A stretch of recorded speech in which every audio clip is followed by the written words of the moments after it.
Can you hear me?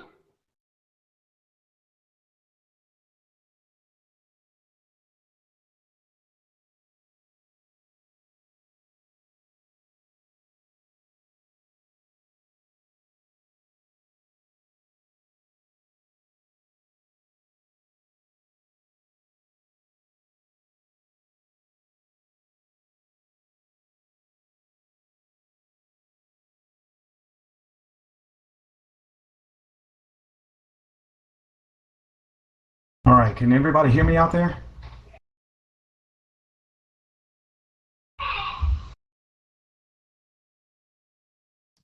I can't hear anything. We can hear you.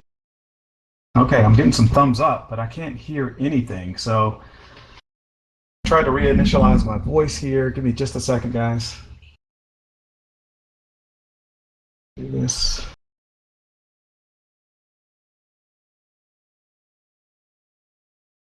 Oh no, I was in the last session and I was able to hear, and then all of a sudden I'm not able to hear, but it's okay. All right, we're gonna rock with this because you guys can hear me, so I'm gonna rock with you. You're gonna rock with me. All right. So welcome everybody. Thank you so much for coming to this session. This is actually going to be an amazing session, rising up for your community. We have some amazing speakers lined up. I am not one of those amazing speakers lined up, so I'm not sure exactly how that happened. But I am just warming up the crowd to welcome our speakers. We're going to start right at about 3:30. So we're still a bit early. I appreciate you guys being here early. First of all, I do want to get a poll. How many of you all have been here since early this morning? Like show of hands, you can type it in the comment box. How many of you guys have been going strong since this morning? See some hands up. Yeah, okay. 3 thumbs up. So, here, they said I might have the auditorium muted. I don't know. But Michael, can you hear me? okay. Hey, Mike, what's going on? Are you getting set up for the next session, or? I see Curtis Dixon here. Yeah, can you hear me? I can't hear anything. Curtis, can you? I can hear everybody real quick. Yeah, he has private volume on. Thank you. Yep, got it all situated. Hi, Riz. I see you here. Do we have our hosts and panelists trickling in? Maybe not quite just yet. They're coming. They're on their way. All right, guys. So rather than take up their time when they get here, I want to kick off this session real quick. I'm not certain if, and maybe Riz, you know the answer. I'm not certain if our host, Michael Valdez, is planning to use the Mastermind feature much during this session. Do you happen to know that planning detail? Yeah, I mean, He is? I see Jeff in here too. Burger, cool. Right on okay. that. So I see everyone making their way. Making their way. All right, perfect. Then in that case, as folks make their way up here, come on up, panelists, come on up, hosts, as we get in here. It looks like Michael is making his way up here. So what I wanted to do real quick, Michael, was just do a little bit of housekeeping for the folks in the room in attendance, some basic technical stuff on eXp World, and then I'm going to turn it over to you and let you kick this thing off and get everything rolling. So want to welcome everybody to the last session of the day. This is a 90-minute session in this track, guys. It's going to be amazingly powerful. Just wanted to do a little bit of housekeeping. You know, number one, please keep your microphones muted unless asked by the host or facilitator to unmute your microphones. Number two, I do believe, and Michael, you can actually answer this, you are going to be trying out the Mastermind functionality today, correct? Or were you planning on it? See, I followed your instructions too well. That's a yes. That's a yes. All right, that's a yes. All right, cool. I knew it was an active learning session. It's going to be a lot of fun. So I just wanted to give everybody sort of a briefing on the Mastermind functionality. Most folks that are in this track have already been in here, already have kind of a feel for how it's going to work, guys. But the Mastermind functionality is going to essentially aim to replicate what you would do at a live event. So we were sitting at a live event. We had this amazing group of folks together, our panelists, and they gave you a prompt, a question, a challenge, an idea, and they said, spend some time getting to know the people at your table that you're sitting next to and talk amongst yourselves about this concept or question, right? So to simulate that, replicate that live in EXP World, we have a button that Michael's going to be able to push that will turn on private volumes, and those private volumes are going to become little bubbles around your chairs. So first and foremost, most importantly, for that to work, I'd ask everybody to please take a seat. So use your arrow keys to find a seat, and you do need to be sitting next to someone to have that real private volume experience. So use your mouse or your keyboard arrows to navigate down to a seat, take a seat next to somebody. So when Michael turns on those private volumes, you'll be able to open up your microphones and actually chat live with the people next to you. It might take a little bit of getting used to, but most importantly, if you're in a chair and you're next to somebody, you'll get that experience. And other than that, really, guys, I'm going to let Michael do the introductions. We are honored to have Michael Valdez hosting this session. We appreciate what you guys have pulled and put together. It also takes a village to do this, right? We had Fee Gentry, the 1EXP team, our agent experience team, and everybody in between pulling all of this together. So, Michael, I'm going to turn it over to you, but also let you know that we've got staff, we've got team in here helping with tech support, answering questions in the chat. So anything that you need, feel free to talk to us out loud, and we will jump in and help any way we can. Curtis, thank you so much. I want everyone in the audience, we have 200 plus people, to use your avatars and give a nice applause for Curtis and everyone that's been participating in this. This is one heck of a panel that we have going on. So Curtis, thank you so much for all of your help, and Fee and everyone that was involved in this. For me, I am having a fun day today. This is a great, great panel. And this is actually, we're calling this the Big Five. They are, in fact, the Big Five in the industry. These are literally the powerhouses of the industry. And it just doesn't happen that we are all in the same room at the same time. And so this is so incredible that this happened because of the fact that we're all virtual, because of this technology, because of this brand. This is the only time that this is going to happen. And this is an extraordinary sort of conglomeration of wonderful talent in our industry. And it's my immense pleasure to introduce everyone. I am going to start with Jim Wong, who is the president of ARIA, and Jim, I think, is my long-lost brother. Jim and I speak at least once a week. We always have a wonderful time together. Jim is the president of Sperry Commercial Global Affiliates. He is the principal and founder of BRC Advisors. He's also the CEO of BRC Bel Air Holdings, LLC. And he is a shareholder and an advisor to several tech companies. Sperry Global provides real estate investment advisory and transaction services to an international client base.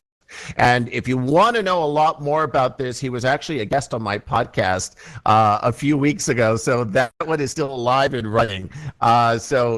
Jim, welcome. I'm going to just introduce our full panel, and then I'm going to have everyone just say just a brief word about themselves so we can get this amazing, amazing panel started. Pamela Banks is the president-elect of the Women's Council of Realtors. Pamela lives in unincorporated Palm Beach County near Wellington, Florida, which I love, the whole equestrian center there. In 2000, Pamela got her real estate license and began her career with Coldwell Banker.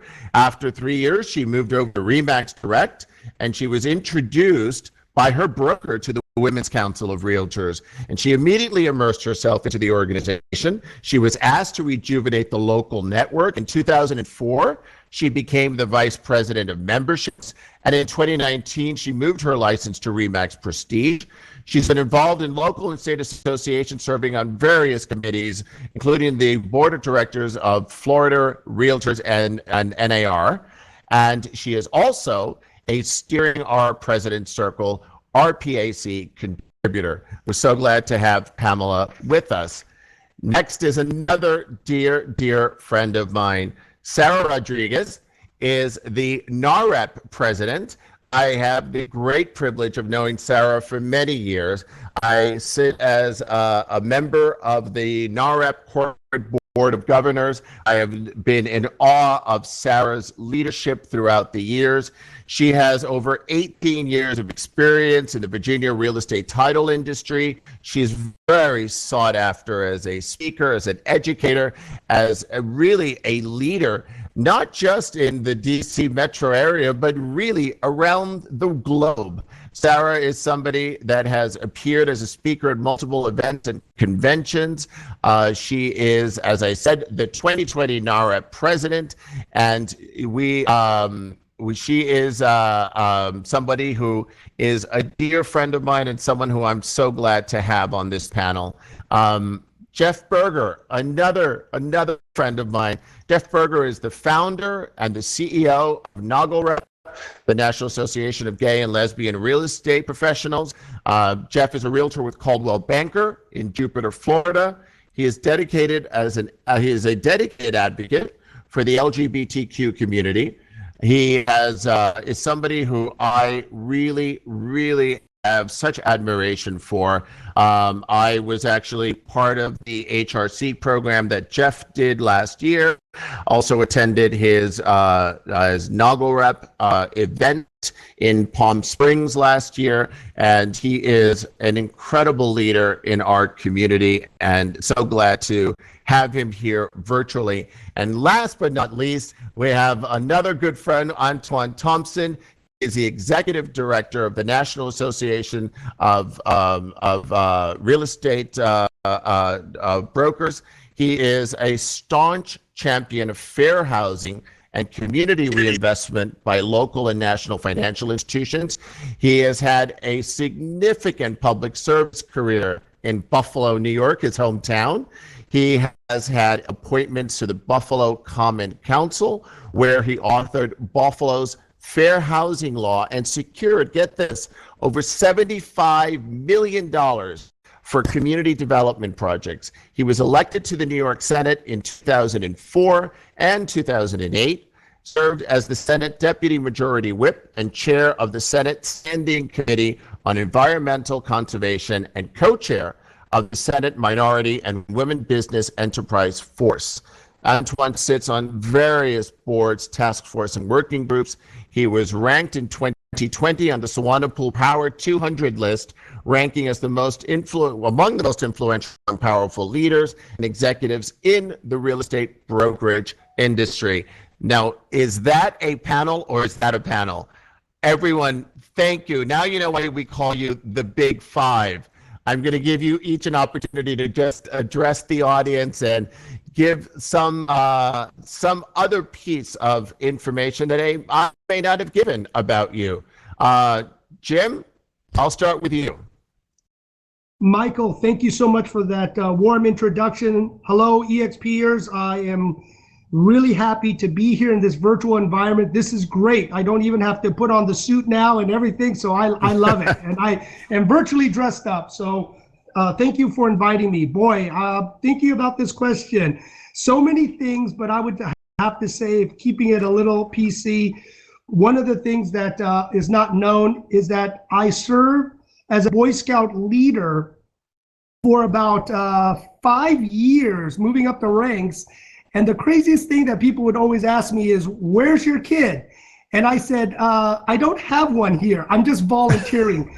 And a lot of parents, they looked at me really inquisitively. You want to take our kids out for a week and deal with them? He goes, go right ahead, have fun. So that's one of the things that people don't know, is that I did this volunteering for scouting since I was very involved for 5 years, and it was a blast. Didn't you also sort of go to the dog park without a dog before you were married to just pick up on women? Michael, stop giving my secrets. Come on, we're friends, but come on. Oh my gosh, Jim, so glad that you're here. Pamela, welcome. Oh, so glad to have you as well. Well, good afternoon, Michael and fellow realtors. I'm feeling a little jealous that everyone is your best friend except me. So hopefully, well, we're going to have to fix that. We're going to have to fix that. You know, it's very interesting. Yeah, I live in South Florida where the weather is very balmy, nice and warm, and I am addicted to orchids. I have over 75 orchids in my yard. I have like 5 different species. It all started with one plant that was given to me by one of my customers, and from there it just grew and grew and grew. And so I'm one of those outdoor people, and since I've been staying home and doing this stay-at-home thing with the COVID-19, my orchids are thinking, doesn't she have somewhere else to be? She's really being a pain. Because I'm out there talking to them, I'm feeding them, I'm nourishing them. It's been a really interesting time home with the orchids. I love that because I love orchids. I live in New York, but I have a place in Miami as well, and I haven't seen my place in Florida for a while. So that's where I have my orchids also, is in Florida, but I'm sure they're all dead by now. But I'll have to come and visit you, and so we'll have rosé wine and orchid shopping so we can build our friendship. That sounds like a plan.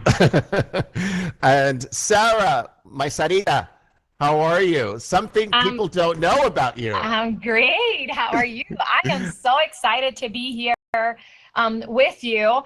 I'm probably one of the few that wishes that the camera was on, because you know me and you know I love fashion. The wilder, the better. The more feathers or the, wilder the outfit, the more bedazzled, the happier this girl is.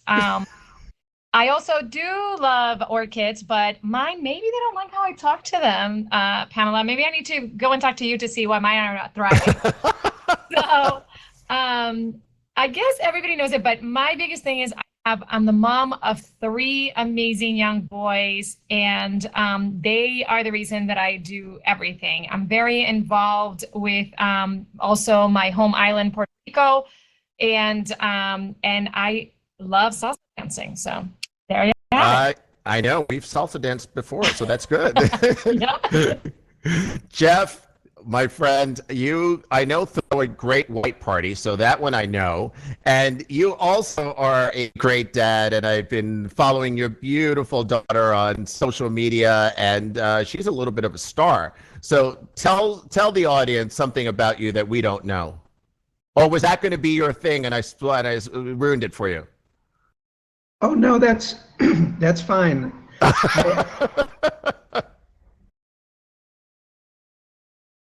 Jeff, are you there? There you are. Jeff, Thank there you, you are. Michael. Thank you. So I actually have 2 daughters. They keep me extremely busy. We're having a lot of fun lately. I was having more fun dropping them off at school and having the day to myself, but things changed a bit. And, just really excited to be here. I guess what would, set me different from the intro was, I'm the founder of NAGAREP. I spend most of my time focusing on macro initiatives. And, I would say the key to my success over the years has been time management, focusing on big initiatives, and really high touch to the members and our initiatives. And I truly enjoy what I do, so it's a pleasure every day. I love that. Thank you. And Antoine, I love the fact that you are here, my friend. This is fantastic, the fact that we're all here together. So this is wonderful. Antoine, something that we don't know about you, sir. First, let me thank you for having me. G and the rest of the team have been extremely helpful. And one of the things I want to give a quick shout out to Guy Allen, who's on our national board of directors out of the DC, Maryland, Virginia area. But one of the things that I don't talk a lot about, and I really don't like talking about myself. I like helping other people. But I try to run at least 4 days a week, maybe 5 days a week. When I was in high school, I was a star track and cross country runner. So I'm not as fast as I used to be, but I I still got pretty good stamina and things like that.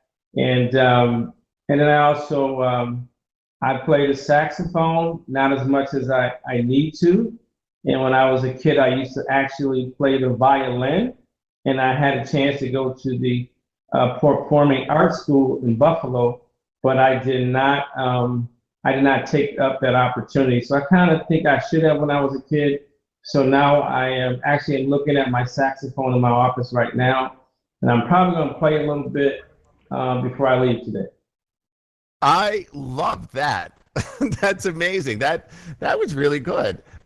So thank you all for sharing so much already. This is fantastic. So I'm going to start with one question that I'm going to ask all of you to answer, and then all the other questions will be mixed up a bit. But since this panel is called Rising Up for Your Community, I want to know what that means for each of you, for the communities and the organizations that you represent, what it means for you to rise up for your community. Sarah, why don't we start with you? What does that mean for the Latino community? Absolutely. I mean, I think this question is so great. Thank you so much. As we all know, Latinos have overall been disproportionately impacted by COVID-19, right? I mean, the Latino workforce is the one that is most likely to be employed by the top 5 industries that are now experiencing all of these acute layoffs. They're either been furloughed or anything like that. So for us, it's really important as an organization to not only be helping our members to give them the best tools on pivoting with their how they're marketing and how they're coming out of this, but also to be up front and center when it comes to advocating in Congress for help for our community and for advocating for laws and things that are coming down to help the Hispanic community come up in full force. And and that's incredibly important, because it's also, I know that almost all of these organizations also have a policy conference aside from their national conference, and so policy is so important to all of these different diverse groups. Jim, over to you. The same question. What does rising up for your community mean to you? Yeah. So, Michael, thank you for that question. And I said, through that is really the opportunity. We always call it the American dream. Immigration, coming to America, being a citizen. My parents came to get education in a university, but then the home ownership, right? The most valuable thing is to own your own home, and the entrepreneurial spirit, where a lot of Asians own small businesses that we see are impacted, whether they're restaurants, nail salons, or other type of businesses that we have. So, even up to the point where we saw Andrew Yang run for president, it's just having the opportunity, but the American dream is really what rising up for our community is. And we just did a State of Asia America report where we show that because there is 26 different ethnicities where we consider AAPI, that we're not all the same. And with the State of Asia America report, we are disaggregated so people can actually see that there are different parts and not everyone is doing as well as they should, but now we know where to concentrate our efforts. And and I think that's incredibly important. The reports that each of your organizations put out also are so incredibly important to not only the community but to the industry as a whole, to really understand what is important in the various diverse groups.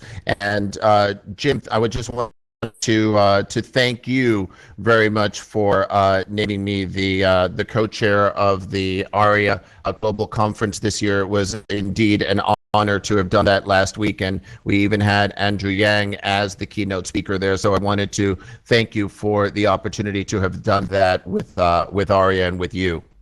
Well, Michael, you did a fantastic job, best ever. So thank you for serving as a co-chair. No, my pleasure indeed. Jeff, same question. Rising up in the LGBT community, what does that mean for you?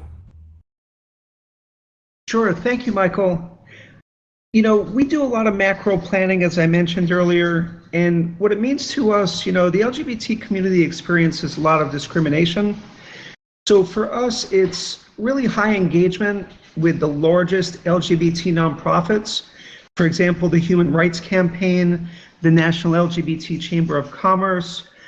We reach out, on a large level, doing big initiatives, and including the largest real estate organizations. For example, the National Association of Realtors, and we're all on this page. But just showing you how we really rise, and the largest brokers, of course, including EXP. In addition, the largest banks, and we focus on raising awareness, and we have a policy summit that we just held a couple of weeks ago, whereas we're raising awareness for the Equality Act now.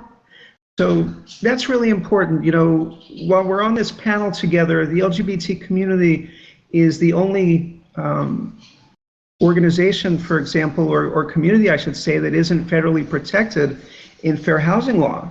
So I know the awareness that we are conducting right now in front of great professionals helps us to the path forward, and it's great to be here. Thank you. And thank you for being such a leader in the community, Jeff. And that's really is an important thing to really sort of point out the fact that it's not federally protected, and you are an amazing leader in that capacity. And I thank you for that leadership. Pamela, same question over to you. What does Rising Up mean for your community? Michael, before I answer your question, I just want to acknowledge that you do have the president-elect here and not the president of the Women's Council, and that's because she could not be with everyone today. We actually have our national conference going on at the same time, so she's busy, so you got me instead. So just want to let you know. She does send her regrets for not being here with you. To me, it means having a seat at the table, being there to make the decisions of the future of what's happening as it pertains to the policies and the issues that affect real estate. And for those of you who are not familiar with the Women's Council of Realtors, we are one of the largest women's professional organization in the country. We were formed 82 years ago. We are a direct affiliate of the National Association of Realtors. Our focus is on leadership because we believe that the experiences and the networking that you can do builds a stronger profession. And as far as our infrastructure, we have an infrastructure that is local, state, and national because we are ground roots when it comes to anything that needs to be done, any advocacy that needs to be done. We have 25 state networks, 225 local networks, presence in 40 states. And our networks are always providing education to our members so that they are aware, have market knowledge, build professional relationships, because we are recognized as leaders. Our hashtags is Leaders Made Here. That's because our members, they are involved, they make a difference, they have a seat at the table, and they make an impact. So I want to thank you for having us here today. Pamela, you are so very welcome to be here, and that is the hashtag that I think we should all be trending with, Leaders Made Here. And it is, in fact, it's our pleasure to have your voice here and to have you as part of this conversation, which is so important to have you be a part of this discussion. So thank you for being here. And Antoine, the same question, just to round up. You are obviously coming from an incredibly impressive legislative career, as well as I had sort of done with your intro. And so you probably have a really interesting perspective on this. But what does Rising Up for your community mean to you? For me, it's about being a servant leader, someone that has the courage to lead, but also having the humility to listen, learn, and to serve.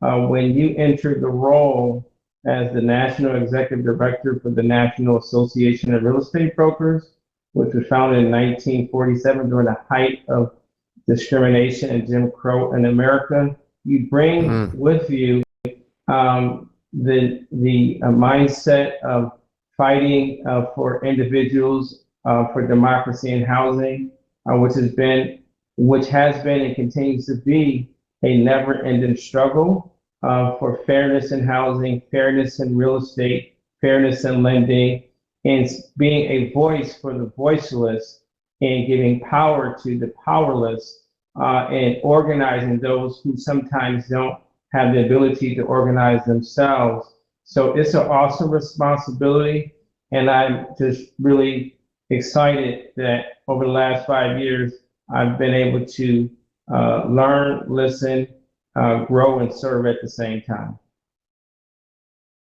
Antoine, thank you for the humility with which you answered that question, because I know the work that you and everyone else on that stage does within the community and our industry, and I'm thankful for all of you. And what I'm really very hopeful for is that, you know, we're talking about this as a breakout session, if you will, and we have over 200 people in this room, and we have several hundreds others in various platforms following us in social media and online as well. The idea that we are reaching so many people with this conversation is, to me, heartwarming to really be talking about the diversity that exists within our industry, within our community. And so I want to ask what you think the myths about your organization or members might be. I want to throw that question over to you, Tim.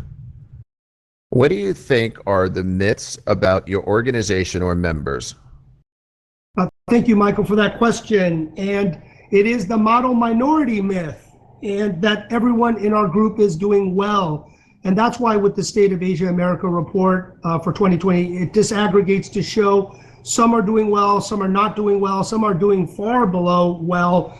So by looking at the information, then to look at certain groups and say, well, they're doing well and they're fine, so they don't need maybe help or assistance, that is not true, because then you are leaving out other parts because the AAPI group is so diverse and broad within our own group as Asians.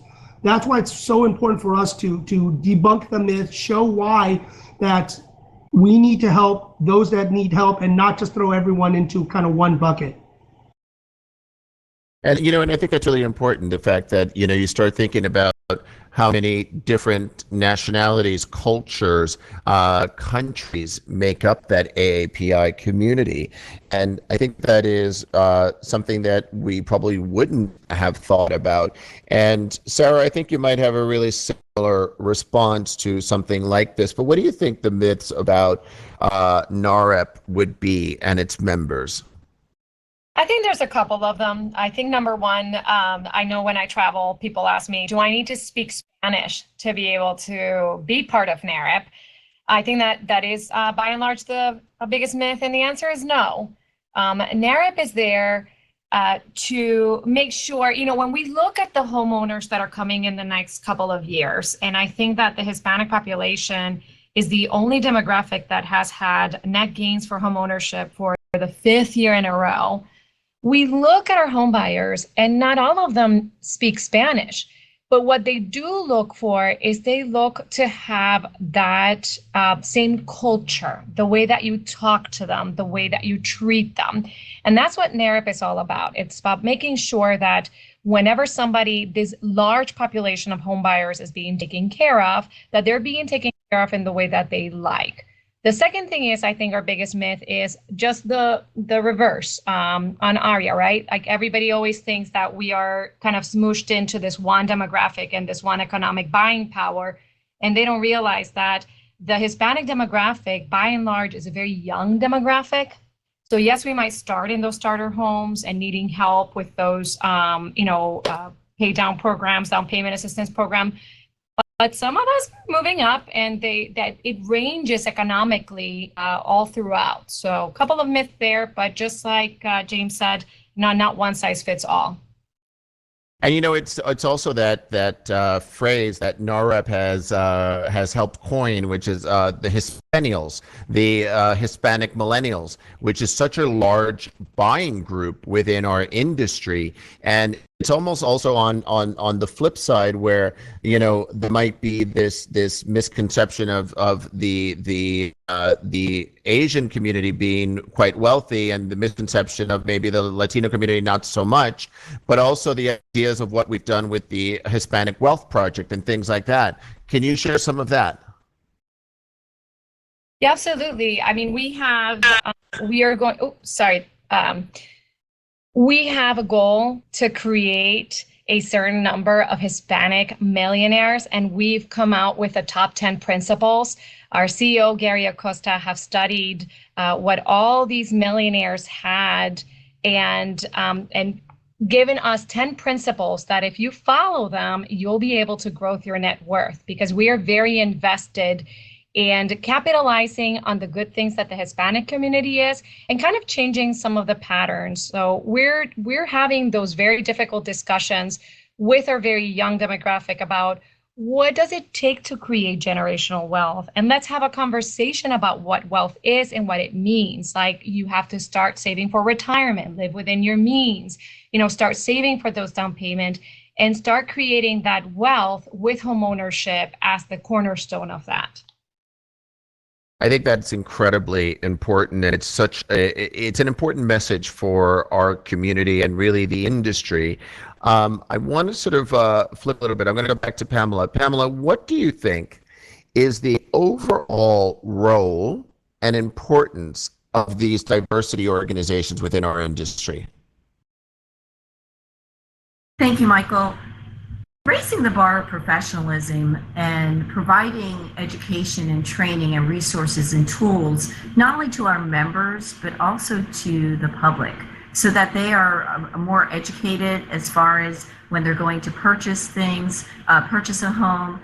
What we look to do is to create an atmosphere where the real estate industry is raised up a level. And I think each of these different diverse groups hits a different niche.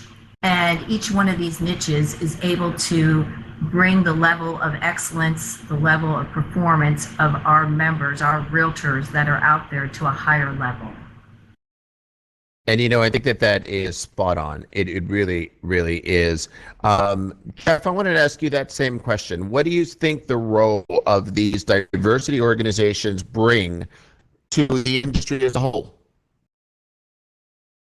Sure, thank you for asking. I would say raising awareness to diversity and inclusion, within the industry is, paramount. And I think it was answered on the prior speaker, but that's really where I see the role of NAGAREP, because I'll share with you, when I decided to form NAGAREP, I was in awe at the other organizations, for example, NAREP and ARIA, and I said, this needs to be done in the LGBT community. And it was the main influencer, and I sat down, put together a business model. So, overall, our communities require this awareness for employment, for housing, for fair housing, and to succeed. So that's my answer. No, and I appreciate that. Michael, please. Michael, it's Pamela. I just thought of something also that these groups do is they give people a safe place to learn and to grow, where they feel comfortable. So I think that we all like to collaborate. We all like to learn from each other, and having the diversity of different groups gives us an opportunity and a safe place to build our confidence, to build our courage. And that's a beautiful statement, because it is a safe haven. And Pamela, thank you for sharing that. And again, I probably should have said this in the beginning. I really wanted to encourage everyone to have this really as a conversation. So please feel free to jump in if there's any other points you'd like to make as we're continuing this discussion. Antoine, I had a question for you though. We're looking at all of this incredible sort of competing interests that are happening in our society, in our world. How are you staying relevant? And is it some sort of technology? How do you get your message to stay on the mind of those that it needs to stay on? Yeah, great question. So for us, Black home ownership is 44% as of March 31st, compared to 73% for white America. So we always remain vigilant, we remain focused, we utilize different tools to stay in contact with the elected officials in this virtual space. We are doing Zoom like everyone else, and we've had an event every day this week via Zoom with our members and others. And we stay focused with a plan. We put out the State of Housing in Black America report every year at the Congressional Black Caucus Foundation annual legislative conference. Next week, we're doing a virtual policy conference, which will have a number of members of industry, a number of members of Congress. We do a lot of surveys of our members at least a couple of times a year. And then, the issues that impact the African American community, whether it's through lending, whether it's the lack of diversity in the industry, the homeownership gap, they often require us to be present and engage. So that has been a part of a 70-year struggle for democracy and housing. And those issues, unfortunately, while there's been some bright spots, the struggle is far from over. Indeed. Indeed. And that's why it's important to have all of your voices so well represented by all this leadership that's here.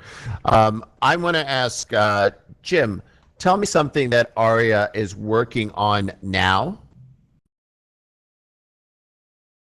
So, Michael, since after the State of Asia America, we're working on our virtual regional retreats right now, so we can give the same type of national leadership that we do for our presidents, vice president, and up and coming to teach and train our leaders. And I just got off one earlier today for our Northeast to train the new and up and coming leaders with the different type of education and what they need to do specific for that region. But after that, we're working in June for our virtual policy day, and we hope that we can see everyone at our national convention. But we're playing that by ear, so we are working but adapting everything to a virtual means. But it's really keeping connected, educating everyone, and just staying positive through all of this. And that's really the key, isn't it, to try to stay positive and to really keep the leadership that all of you so excellently do for each of our communities in the industry as a whole. And so, Pamela, I just want to ask you also, we're talking about the fact that all of us, this is a new reality. We're all sitting here and we're all dealing with life virtually. EXP has had a few years ahead of everyone else with this, with the technology and the EXP world and everything that we're sitting in. But how do you think technology has been your savior, really, for all of us during this time? And what does that sort of mean to you? What are you working on now that really does have to do with technology to get your message out? Well, Michael, I just want to say that the next time I design my avatar, I would like to be a tall blonde with blue eyes. I'm just saying. But what I'd like to say is, when I think of what the pandemic has done, it really has made us go virtual with our content. And since the COVID-19, the Women's Council has come out with, 80 programs right off the bat. March 20th, we had 5 to 7 a week that were full of education on what to do now. Because what we realized that during this time, that many of our members are going up and down with their emotions. 1 minute they've got this, the next minute they don't. So we want to reassure them and give them more of a touch through this type of environment. And right now we're making history for the first virtual mid-year meeting, which normally we would be in Washington, D.C. So we have educational speakers that are bringing them the best in social media to help them do better in their businesses and to teach them how to utilize now that we're all using Zoom. I think for years past, nobody wanted to get into doing all of this, and now we're forced to it. And as we're forced to it, we're giving them the tools so that they can run their businesses differently, because I think we all agree that our businesses are going to look very different after all of this. Absolutely. And we are going to have a further discussion on that after our first break, but it was really, it's just interesting to set that up in that manner. But now, we're all sort of sitting here and we all really do the speaking tour as we go through all of the events that happen throughout the year in a normal life. And what's really fascinating to me is that we see diversity within our diverse groups, right? So we really see, the multiracial millennials. We have Asian Muslim women. We have, senior LGBT African American women. We have physically challenged veterans. How are you addressing diversity within your own organizations? And I'd like to start with Sarah on that question. Hey, Michael, just quickly before I address that, I wanted to say, I think one of the importance of these trade organizations is not just the fact that we educate. We're great at the educating of our members, at the educating of our, membership out there in the communities, but it's also the way that we advocate for our specific communities. We are sometimes the only strong voice that the community has when everybody else is so anxious or distraught about everything else that's going on. And I think that's something that's very important, because I see what James is doing, what Antoine's doing, what Jeff is doing, and we're all kind of stepping up and saying, hey, a lot of the time people that we're representing are kind of in the midst of everything that's going on, right? So for example, with the Hispanic community, we're big in small businesses, just like sometimes with ARIA. And a lot of them are kind of like, oh my goodness, what am I going to do? And we're out there advocating for more PPP, more RON closing. So we are also a very big voice as trade organizations for that advocate piece, as well as to inspire and support our communities. I have to say that one of the things that always inspires me the most when I see real estate professionals as a whole is to see how they're rising up to give back to their communities. And, real estate professionals are one of those careers that we're really intertwined with the fabric of our communities and investing in them and growing in them and really care about our small businesses. So, as the trade organizations, we not only want to educate and we want to be here, but we want to support and inspire you guys, because we know how hard being a real estate professional in this day and time it is. So I just wanted to say that, because I think that as a trade organizations, we do so much more than just educate, that I wanted to point out. On the other side, what do we do? I mean, you know what they say. If you're Latino or you're not Latino, you come to us, we give you a smile and we adopt you. We are one of those people that absolutely loves, it doesn't matter where you come from. We want to support you. We want to make sure that you're treated how you want to be treated, and that we are celebrating the successes of everybody, whether they're LGBTQ or they're seniors or they're, multiracial. We always say, you come to NAREP and we're adopting you no matter where you're coming from. I love that, Sarah. Antoine, that same question to you. How are you addressing the diversity within your own diversity organization? Yeah, thank you. So right now, our current president is a male, Donnell Williams, out of New Jersey. But our first vice president and our second vice president are women. Lydia Pope from Ohio and Courtney Johnson Rose from Texas. So that will be the first time in history of the association that we'll have back-to-back women in the association. Our current chair of our national board of directors is a woman as well. We are a number of our local board presidents across the country are women. We also have a number of West Indian, African members as well. In fact, we are in the process of starting a new chapter of our association in Ghana, West Africa, which should be chartered in this summer at our convention. We've had different Caribbean chapters in the past, but we're really excited about a new board coming from Ghana, West Africa, where I actually had a chance to study when I was in graduate school.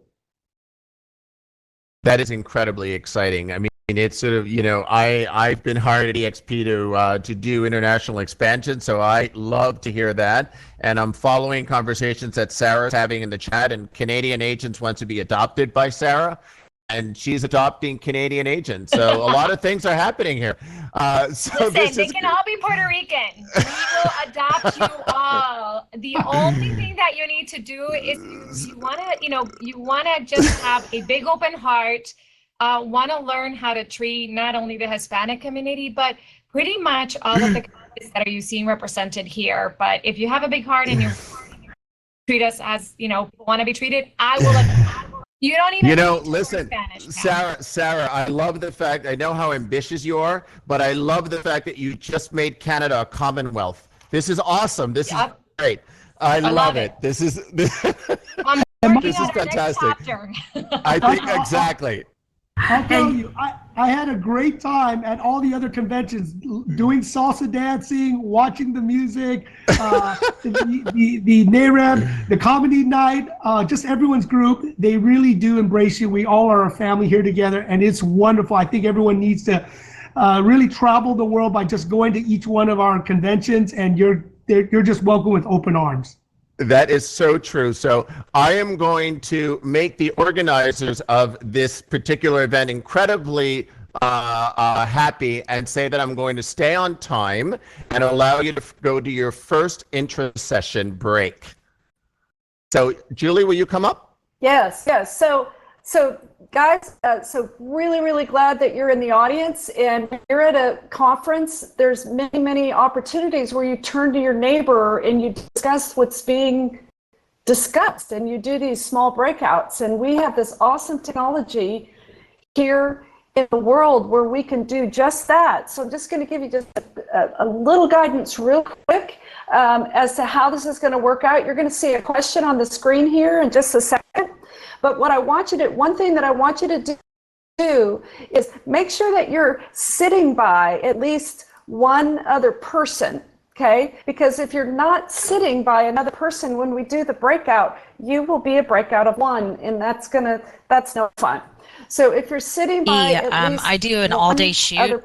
So in a second, I'm going to click a button, and you will automatically then be in a group of 5. This is going to be 5 minutes, actually probably maybe just a little less than that. It's brief. So as soon as you're in your small group, you're going to introduce yourself. This is a time to interact with the colleagues that are around you. You're going to introduce yourself, pick a scribe, so somebody who's going to take notes, and then discuss the question. So the question for this short breakout is list some ways that you could rise up for your community right now.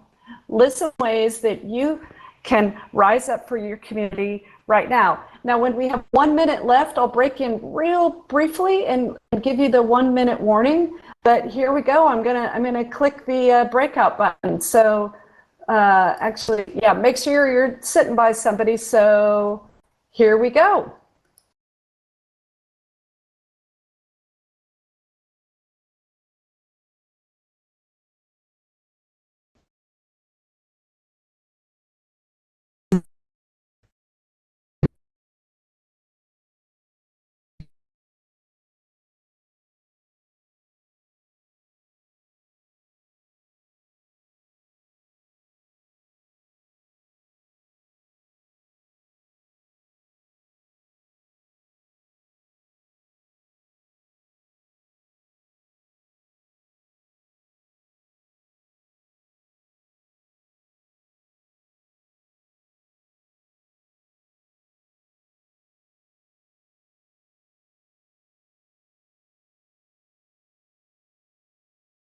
That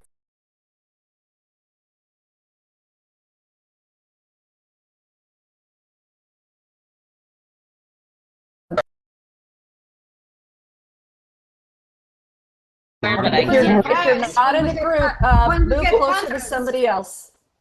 I was close.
Hey everyone, I'm giving you the 1 minute warning. This is a 1 minute warning. It kind of goes back I guess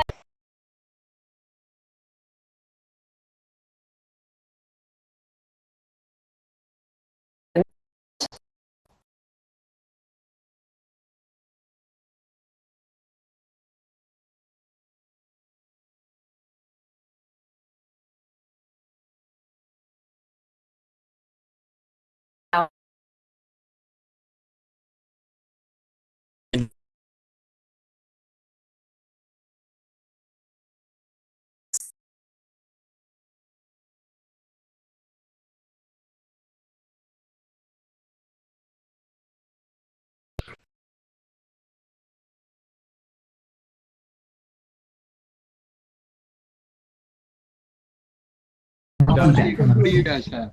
All right, everyone, we're back. Videos. The script. Excellent.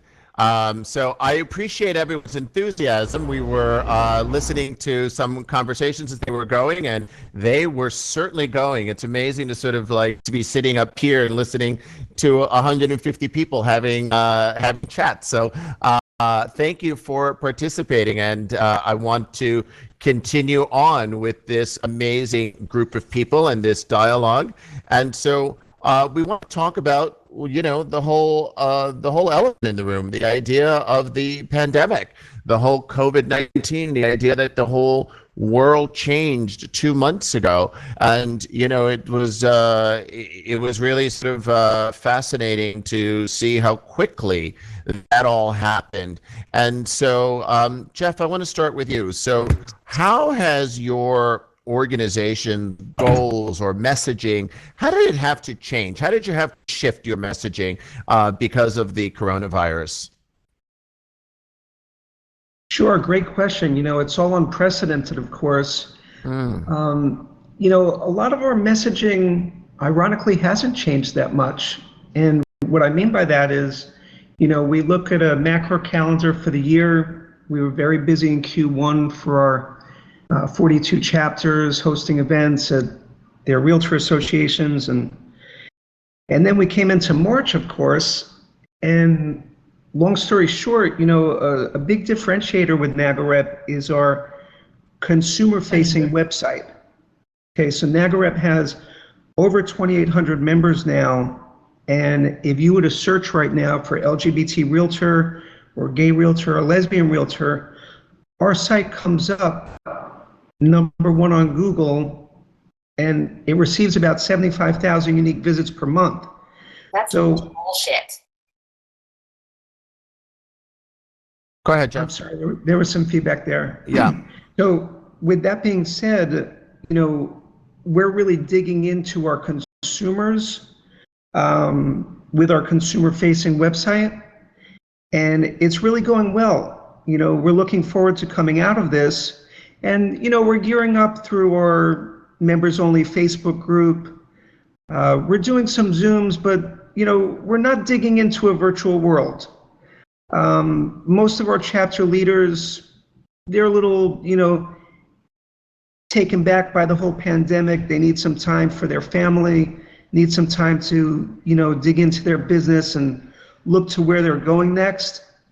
So, you know, we're kind of a wait and see approach. And, you know, with this, I think less is more. You know, you can talk and, you know, offer opinions on the pandemic, you know, day till night, but it's not going to change anything. You know, I think there's a lot of education out there. You know, we're doing a lot of webinars. We're doing one tomorrow. But, you know, we're focusing on, you know, opening back up and getting back to normal. Yeah, I think that's the hope we all have for sure. And Antoine, just the same question. Has the organization shifted at all in maybe just the deliverable of how that message goes out to your members and to your groups? Or is it sort of similar to what Jeff sort of says, that, you know, you're just sort of figuring out how to carry on and waiting for the other side of this? No, I think it's been a mixed bag, so to speak, meaning that the struggles, the issues we face are the same. Working every day to increase the rate of African American home ownership, We have actually doubled down in some areas around advocacy on Capitol Hill. We worked together with NAREP and NAR on trying to get the Paycheck Protection Program expanded to include 501c6 trade and business organizations. In the House yesterday heard our advocacy, and so they put it in their House bill for Stimulus 4. We're working right now on $75 billion for mortgage assistance for homeowners that have been affected by COVID-19. We're also pushing aggressively for the inclusion of HUD Section 184 to include African Americans and the American Dream Down Payment Plan, which will be similar to the 529 for college, but it'll be used for home ownership. So we have been very aggressive. We had to make some modifications on some of our programmatic strategies to a more virtual platform. So we've been Zooming and WebExing and Facebooking and all that good stuff. But we're very encouraged. We really like the progress that we have made the last month and a half, and our members have been responding very favorably. They're paying their dues. We got about 10 new local boards coming on. We have about 100 in the country right now, and so we feel we're cautiously optimistic. Some of our members are doing better than others in certain markets, so we're trying to help them adjust in communities where they might not be open, but in some parts of the country, they're doing very well. So we're just pushing, and as African Americans, we've always had to adjust in America. So we just adjust and keep it moving.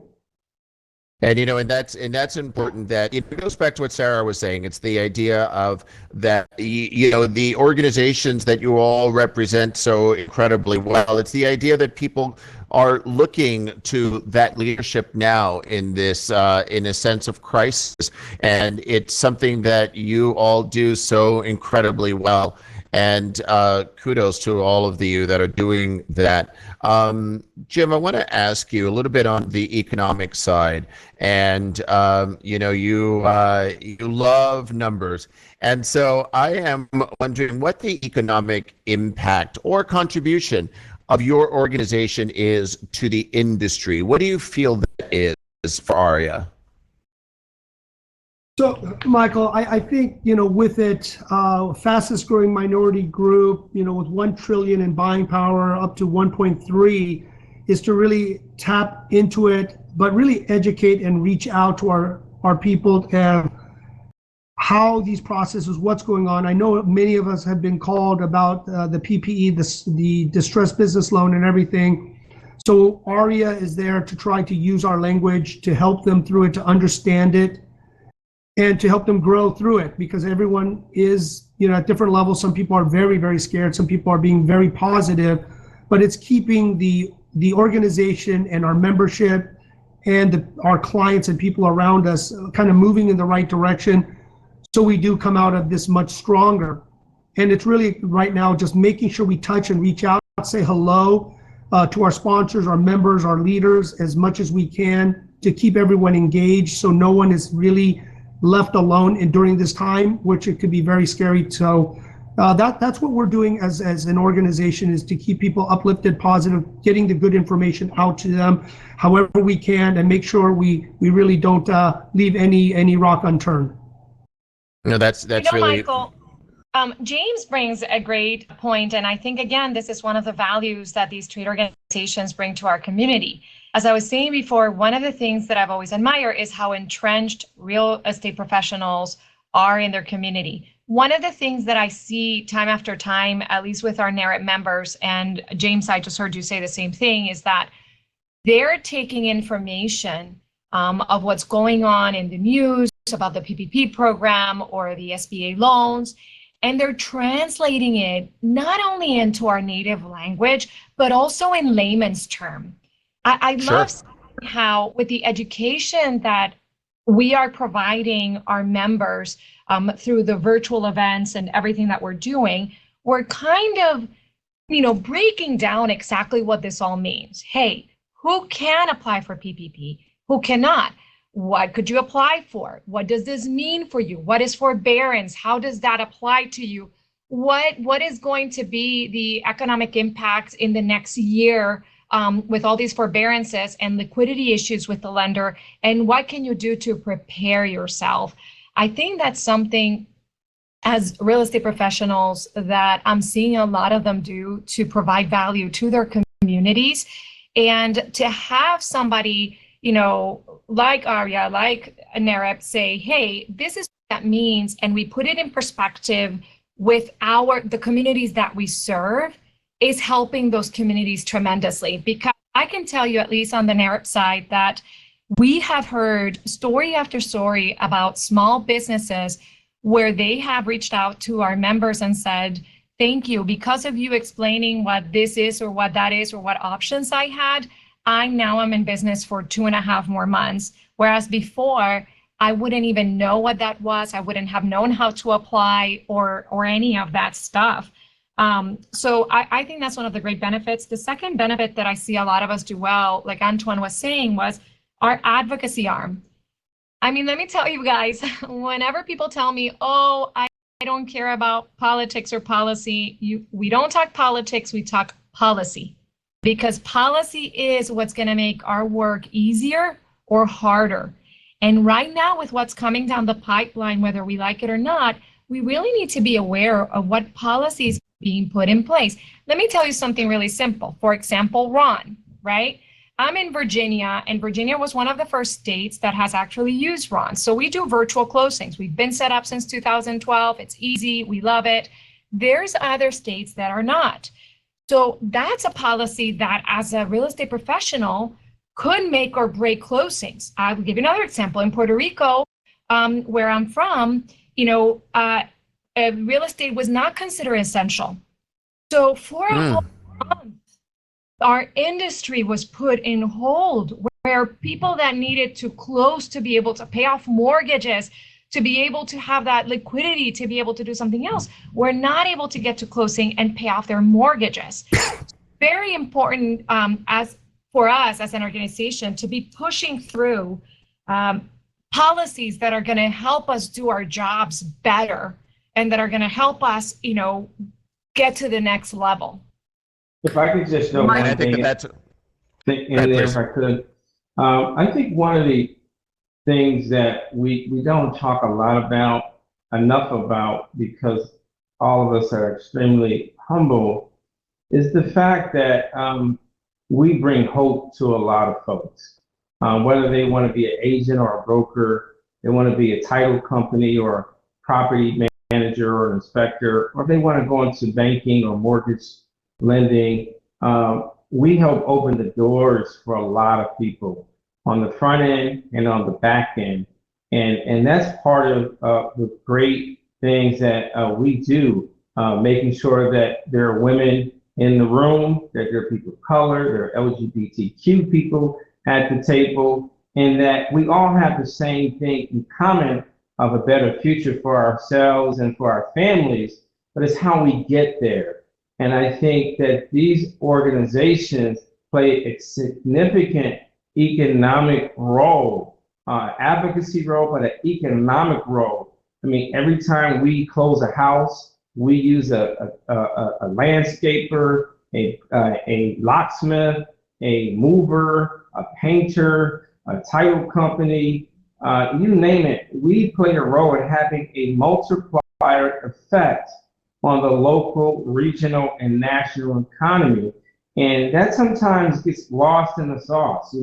I was just looking at our State of Housing and Black America report. In 2017, there were over 236,000 African Americans that bought homes. That's only one category based on people that get FHA, Fannie Mac, and Freddie Mac loans. But there's a whole cash business and private lending that happens. And all of those deals, we play a significant role. And it's not just African Americans helping African Americans. There are whites that help Black folks get houses. They might be a white broker that have Black agents So all of us working together, it plays a significant role on the fact that real estate is a big chunk, well over 10% of the U.S. economy. Michael, I'd like to make a point, if I may. Yes, Pamela, please. On what Sarah was saying about policies. If you're in real estate, you're also in politics. And the Women's Council of Realtors is a big supporter of RPAC, which is the Realtors Political Action Committee.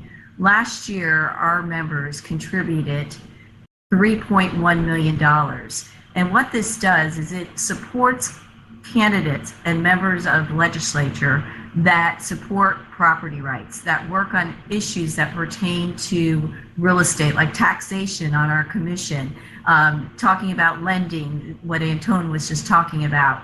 So it's super important. If you're not familiar with RPAC, which is the Realtors Political Action Committee, you know, you can contribute as little as $10, $15, but you will make a difference in how our industry is run for policies and issues that will come up in the future. And I think that's an important statement. Sorry, Antoine, go ahead. I want to just make a plug for one of your own, Guy Allen, who is a member of the diversity group for EXP. He is actually the chair of our PAC, NatPAC 1947. He is the national chair of that political arm of the association, and he's been doing a phenomenal job. So you do not have to be a member of our association to contribute to the PAC that he's talking about. And Pamela is absolutely correct. There's a guy that used to say, either you do politics or politics will do you. That is 100% correct. And I think that that is something that is a perfect break for us to go into our second interest session. I'm going to ask Julie to come back up and take us through that second question for the audience to participate with. Julie, are you there? Yeah, Great. right here. Thank you, Michael. So Of course. Again, if you're on your mobile, this doesn't, you're not in a group, obviously. So I'm going to click the button. It's going to put us in a group. If you're not sitting by somebody, click on a chair close to somebody, and that will get you into a group. If you end up not in a group, you can actually walk into a blue line, and you will join that group and introduce yourselves. So the question for this session is for this breakout is simply, what has been your biggest takeaway so far? What has been your biggest takeaway so far? And I'll jump in and give you a 1 minute warning, but I'm going to click the button for your small groups. So what is your biggest takeaway so far? Ready, go. Hold on, it's spinning. Hello.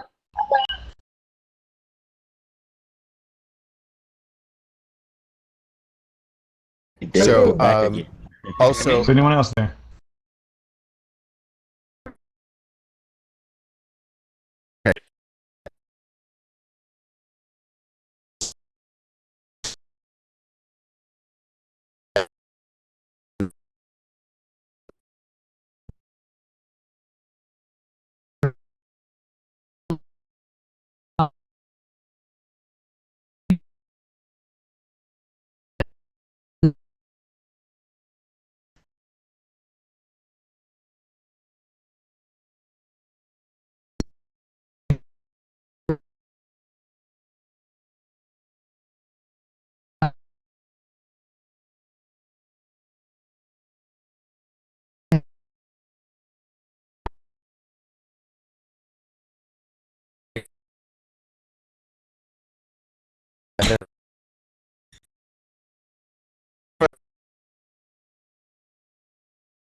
It's like like, not really this is taking like, advantage of now. so, Become like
We're going to give you 30 more seconds, and then we're going to be back in the big room. Exactly.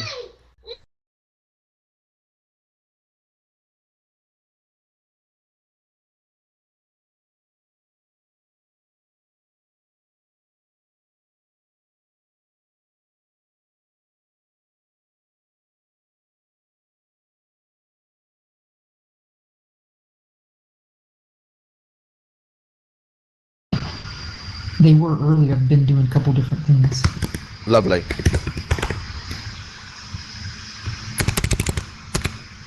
Michael, Julie, why don't... Yep, I'm going to pull them out of their group. Okay. So Perfect. Thank you. Here we go.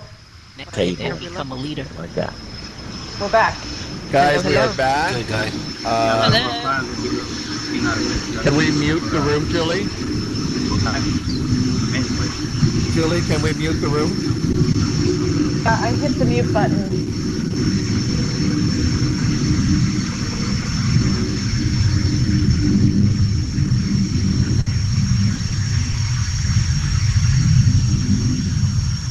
Yeah, I think your mic is on.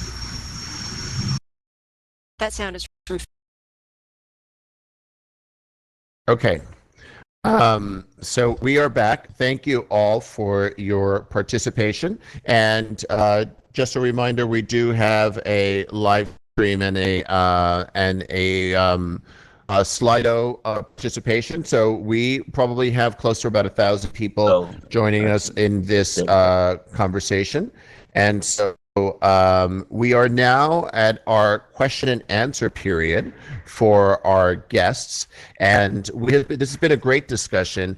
And we have really, it is indeed the big five that we have here, and this is for me such an honor to be moderating this incredible panel. So I want to allow an opportunity for all of you to ask those questions that you might have. So please feel free to put your questions in the chat if you are on chat, if you're in the room, or those of you that are live streaming. Again, we have the Slido ability to do that. We'll have Julie and Fee that are going to be fielding the questions. So if I can ask you both for your assistance, please, on that.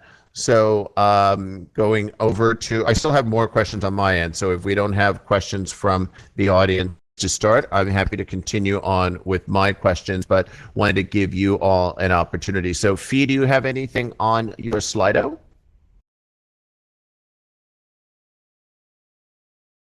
Hey, Michael. Yes, I'm there. There's a couple of them there that have kind of been answered already. Julie, do you want to go ahead? Yeah, I'm going to go ahead and pull a few of them. Yeah, somebody. Yeah, I'll get back to you on a few of those. Yes. Okay. So Julie, do you want to do this just by the chat box, or do you actually want to do a live question from audience? We could open it up to the audience. I could if you want to go that direction. Let's see how that'll work. We do have a question. Oh, there we go. Okay, go ahead. Guy Allen, do you want to turn on your mic and ask your question? Oh, sure. Yes. So hi, Guy. Thank you. Hi, how you doing? So this was a great session. I just want to say, I want to take my hat off to all of you guys. But what is the one thing that we can do all together, collaboratively, moving forward, that would increase the awareness of organizations or groups like this, so that people will kind of know where to come to find us, the general public? Why don't we start? Go ahead. So I'll take it. Great Please. question. And I think it's being involved, right? Whether you are, let's take now, for example, whether you are Latino or you're not Latino, if you want to work with the Latino community, which is going to be one of the biggest demographics, you should absolutely become a member.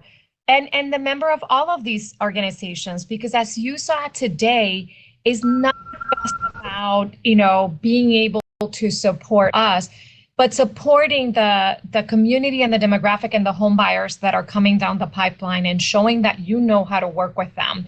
So number one, get involved, become a member. Number two, go to the events, have a voice. We all should have a voice, and being able to say, hey, this is where I stand and this is what I would like to learn about, and putting it out there is going to help bring awareness to all these trade organizations that, as you can see, are doing so much to be able to be such a strong voice for our communities. And I would just like to add, you start with your local realtor association. That's a great place to go in and find out what's available, and you can learn about all the different groups that are out there for you to join or to become a part of. I would also add, Antoine, that you can always go to nareb.com, or you can Google or web search Black real estate, and hopefully they'll drag you right to us. And I think, in the different offices, just let them know they want support. They want to have diverse voices. We're here to help. We don't have all the answers, but the door is wide open for everyone. And I think, which has been stated earlier, you do not have to be Black or African American or African descent to be a member. America is changing. Some people are fighting that change, but the fact of the matter, it is changing, and we embrace the diversity of America. So come on in and be a part of the Realtors family. I'll also add that you're going to find where you fit in, where you like, and sometimes you may be Asian, but you'd rather be in another different organization. So you're going to have to really try it out, get involved with your local realtors, and they will kind of show you direction. And you got to give a chance to go to the conventions where you really get embraced by everyone. But I'll tell you, everyone is so welcoming, so great. You're going to learn so much, and you're going to find your place. And I'll tell you, with ARIA, many of the members are not Asian. And I found that just fantastic when I was traveling around, when I could travel around installing the presence. So this is a great organization to learn a lot about diversities and dig deeper into everyone's culture. James, you named a Latino co-chair of your event. And yes, I was there when Sarah and Gare and everyone else, when I was dancing with everyone learning salsa. So fantastic. I was disappointed. I was disappointed, Sarah, when I couldn't come back and see you guys in DC. But in San Diego, it was awesome. No worries. We're going to come stronger, and it's going to be an even better party next time. I'm going to teach you merengue. Thank you. Oh my God. Well, don't thank her. That's not something to thank just yet. Okay. Listen, we've had an amazing discussion. I really want to be cognizant of everyone's time. I want to ask each of you to please give me just your closing thoughts, closing comments on this just spectacular panel. Antoine, I'm going to start with you. First, I want to thank you for being a great host and master of ceremonies. I want to also thank Fee for inviting us, and Keith Webster, I see him out in the audience, for making sure that we were able to participate. I would say that our best days are ahead of us. They're not behind us. There are a lot of opportunities that there are more than 1.7 million African Americans right now that are Black millennials that are mortgage ready, making $100,000 a year. That's a great market opportunity. We love to see more of the agents and brokers and your company working with us to increase that rate of home ownership, particularly those Black millennials that have the money in their pocket but they're renting right now. It's a great, awesome opportunity for you all to get involved with our effort to create 2 million new Black homeowners over the next few years. So we're here to help. Want more information, just go to nareb.com or Google me and we'll get right back to you. Thank you, and thanks for having us. Let's make it happen in 2020. Antoine, thank you. You are so dynamic, and it was so wonderful to have you here. Jeff, closing thoughts? Yes, thank you, Michael.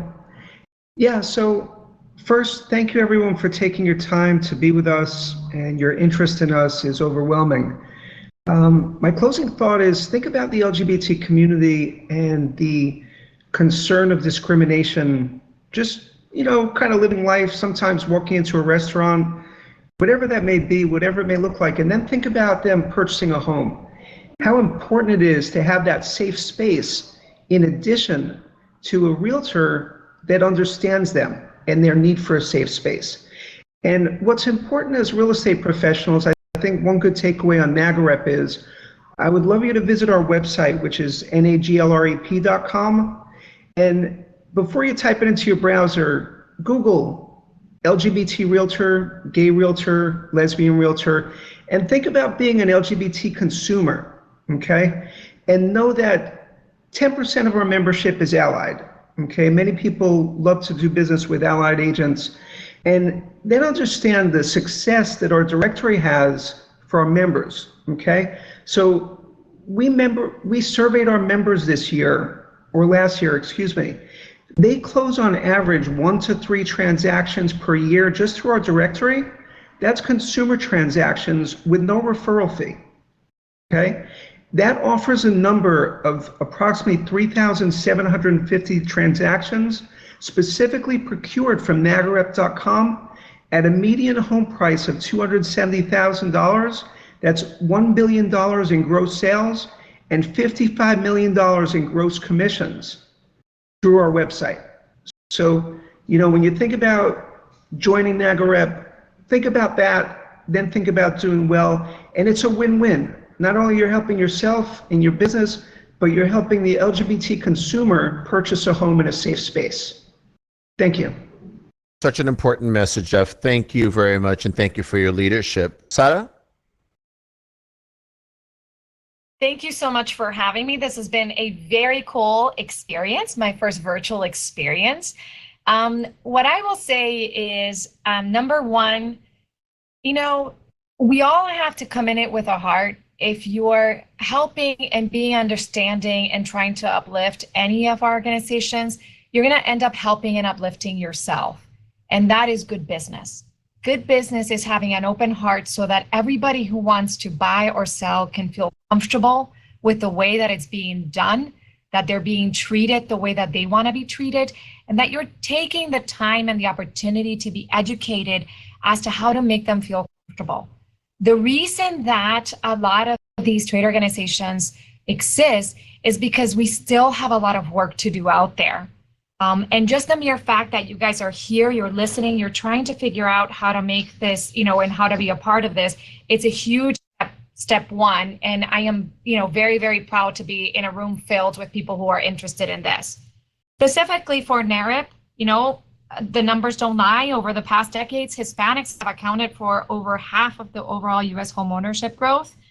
And that adds 1.9 million new homeowners during the last 10 years. We're the we've had 5 years of consecutive growth in net gain for homeownerships. And we're a population that keeps growing. Within our populations, you can find, multiracial Hispanics, LGBTQ, women, seniors, and all of the other flavors and varieties. So I just think that it's time to step up and make sure that we all have a voice, that everybody is treated the same, that everybody's given access to credit, so that, a lot of some of these demographics that haven't had that access to credit before because they're younger demographics, or they haven't had that wealth mentality, don't know how to use it. So it's time for us to come together and really come together as a community so we can all rise and come out of this pandemic stronger at the end. An incredibly important message, Sarah, and thank you for your incredible leadership also with NAREP. You are such an incredible person, an incredible leader in our industry. So thank you, and thank you for your friendship. Pamela, closing thoughts. When I think about it, leadership is a skill that we all use, whether we like it or not, or we know it or not. Leaders help themselves and others to be more, to do more. They set direction, they inspire us, they create vision, and they create something new. Every business, every industry, every community needs individuals who can inspire others and affect positive change. The Women's Council of Realtors is an organization that have career professionals who operate on a based shared value of integrity, respect, and a commitment to excellence and continuous development. I wanted to mention as well that 10% of our members are men, so we do welcome men into our organization. And if you're someone who would love to grow both personally and professionally And if you want to surround yourself with like-minded professionals, discuss real estate issues, get involved and make a difference and make an impact, we want you to join us. You can visit our website at wcr.org, or you can contact me directly at pamelabanksrealtor@gmail.com. I'd be happy to share with you information. We'd love to empower you. Michael, this has been a great experience, and now that you're not drinking, I guess we could have a glass of tea. That's wonderful. I welcome that with open arms. I am looking forward to spending much more time with you. And as you come into the presidency of the organization next year, we will certainly be calling upon you again and throughout the year. And thank you very much for your leadership, Pamela. And my Asian brother, Jim, wrap us up. Closing thoughts, my friend.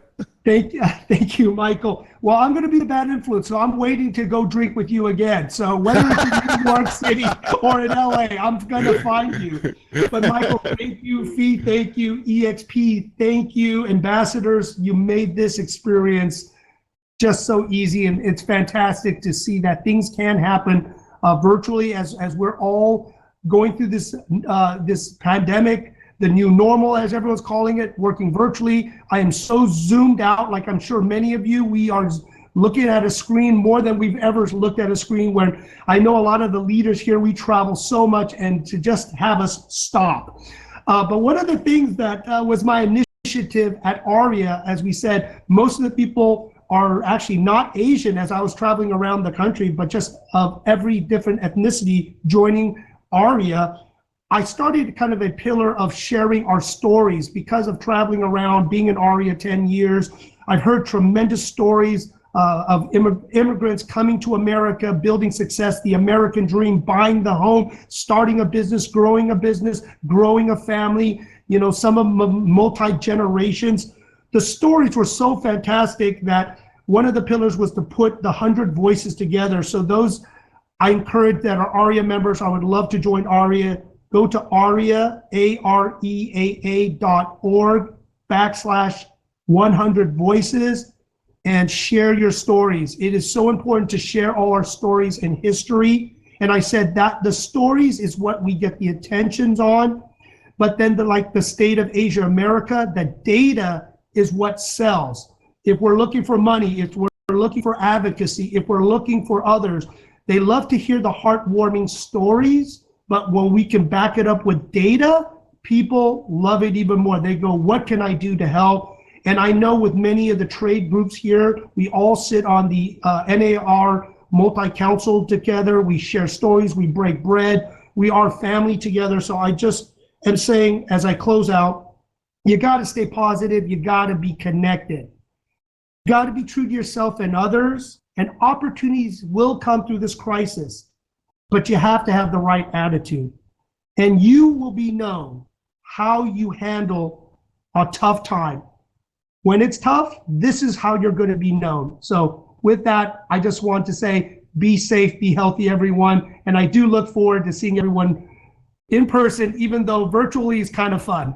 Thank you, Michael.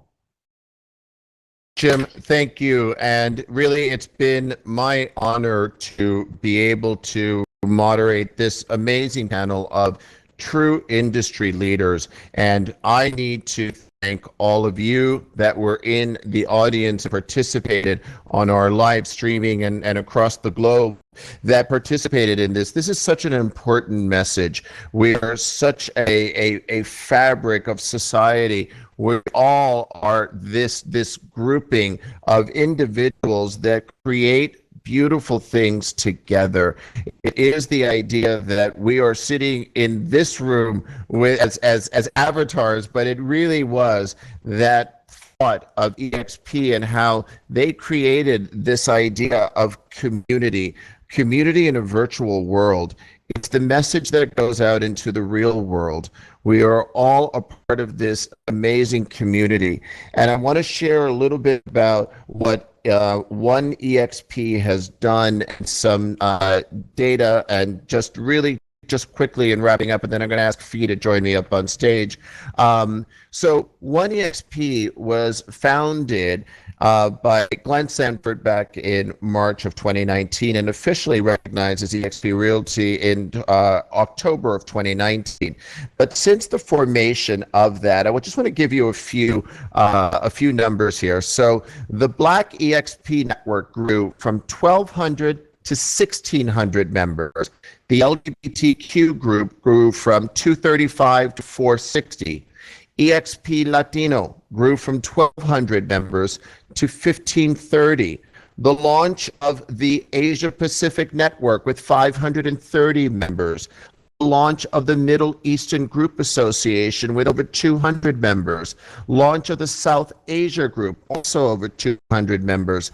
The Workplace Group grew 65% with its launch of 1EXP with 2,450 members.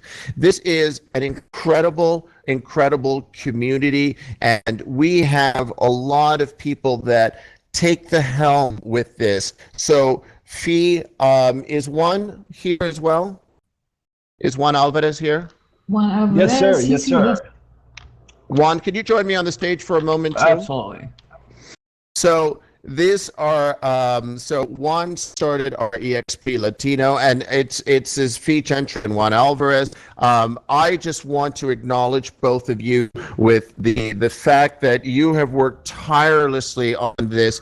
They have just been named co-champions for 1EXP, and really your leadership that you have done within eXp and the leadership that you have shown in the diversity community in the industry. Yes, please join me in a round of applause for both of you. Thank you for all you've done. Thank you again for the panel. It's really been my pleasure to participate in this. Fee, I give you the stage. Well, you're amazing. Thank you all so much. We're, like I always tell, our team, our 1EXP team, I'm standing on the shoulders of our ancestors, but I'm also standing on the shoulders of the many people who are not on this stage. I want to acknowledge Scott Sagarian, who's in the audience right now, our Senior Vice President of Agent Experience. He's just been amazing. Y'all give it up for Julie Nelson, who was our show producer. She did an excellent job. And then, honestly, this whole event would not have happened without Rizwana Azalfi. I mean, she put this event on her back, y'all. I mean, she's done all the graphics. She did the slideshows. She helped do all the marketing. I want to acknowledge her. Damian Forrester, Michael, where is he? He's somewhere in the audience. But Damian Forrester, thank you for the eXp video. So you all have been excellent. Thank you so much. Who else? There's somebody I'm probably missing. Debbie Gentry, Donald Mayfield, Patricia, our Power Girls. You all have just been amazing leaders in our community, our diversity and inclusion communities. And then last but not least, y'all, we wanted to surprise audience members. If you all go, we want to give every we're running a contest that we want to provide this to you all for coming on, our panelists. Thank you all for coming. We want to give members of our community a free membership. We're going to pay for a membership for them to join you all on our Facebook group. So we're going to run a Facebook page, and we're going to have anybody who wants a membership go to the Facebook group, sign up, and we'll give you instructions, and we will make sure that we're going to give away 5 different memberships to all 5 of these organizations. Jess, I just want to say that a couple of weeks ago we thought about this idea, and it was so epic when we thought about it. It just says, let's make it happen. So I want to thank the panelists for making this possible. I also want to thank eXp Realty for embracing the vision of diversity and inclusion. I think that's a wonderful thing that we're doing, and looking forward to more collaboration with these great leaders. Thank you so much. I think that's I guess we're packing it up here. Juan, and I was saying our panelists, the only thing is we'd love for you all to stay back if you'd like to, and meet people out in our expo. So if you go to the convention center, if you have time to do so, to come out to the convention center and go to the 1EXP booth, which is Charlie 40. We'd love to get to shake hands with you virtually and go from there. think that's about it. You want to wrap us up? I'm going to jump in and direct traffic here, and I just want to say thank you again, Michael, for such an amazing job hosting, Fee and Juan, and Riz and Julie and everybody just for putting it together, and most importantly our panelists. Thank you guys for just sharing your heart and your soul and your mind, and as they say, tough times don't last but tough people do, right? And there's a lot of tough people in this room and at this brokerage, and everybody who sat through this session and participated, and it was just a beautiful session. So I want to say thank you again. I want to direct everybody here, as Fee was kind of extending that invitation, if you're sitting in the agent audience as well, and our panelists and hosts, we are all heading over to the convention center for a couple of hours. So if this were a live event, I heard people joking about having a drink together, right? If this were a live event, most of us would probably be breaking bread together tonight, or maybe sharing an adult beverage or drinking some iced tea together, right? Doing something social. And we still have that capability even live in EXP World. So if you want to click on that go-to menu, Shareholders Summit, and then go over to the EXP Convention Center, that is our social event. So we're going to have 24 booths. We're going to have staff working, volunteers, all kinds of cool stuff. There are places for private conversation. There are places for you to learn more about OneEXP and some of the other groups at EXP. There's going to be a lot of folks over there, so we'd love to have you guys come join us. That's where we're all headed now. So today's officially a wrap. Thank you again for a wonderful session. We will see lots of you guys bright and early tomorrow. Breakouts keep rolling for Thursday and Friday. So thanks again. Have a wonderful evening, everybody.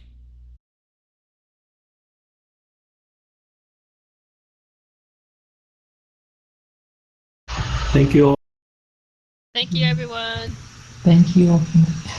Thank you, panelists. Yeah, we're gonna go shake your hands. Thank you. Hey, Jeff. Thank you, Thanks, Antoine. thanks for being here. Oh, a pleasure. Thanks for having me. Yeah, if you want to head over to the expo, you may have an opportunity to. Hey, Pamela, thank you so talk much. to a couple of We enjoyed you so agents, much. network That was agents. good event, huh? If that interests, if you have time. That was great. And great Yeah, little thank you shout for the outs invite. too. And Yeah, on a yeah. personal note, I almost didn't recognize you because you're wearing heels. Right. No. All right, thank you, Pam, so much. Hey, Riz. That's funny. Yeah, they didn't have my loafers. So. You look Hey, great. Antoine, thanks again for coming. Thank you. Really do appreciate and getting to Yeah, thank you so much. getting up to meet you. Thanks for the invite. This was a truly great Thank you all experience. for having me. Hey, Guy. How you doing? Good, how job. are you? Yeah. Well, I'm sure we'll be in touch one way or the other. Have a great Great, Lord. great job. It'll be fun.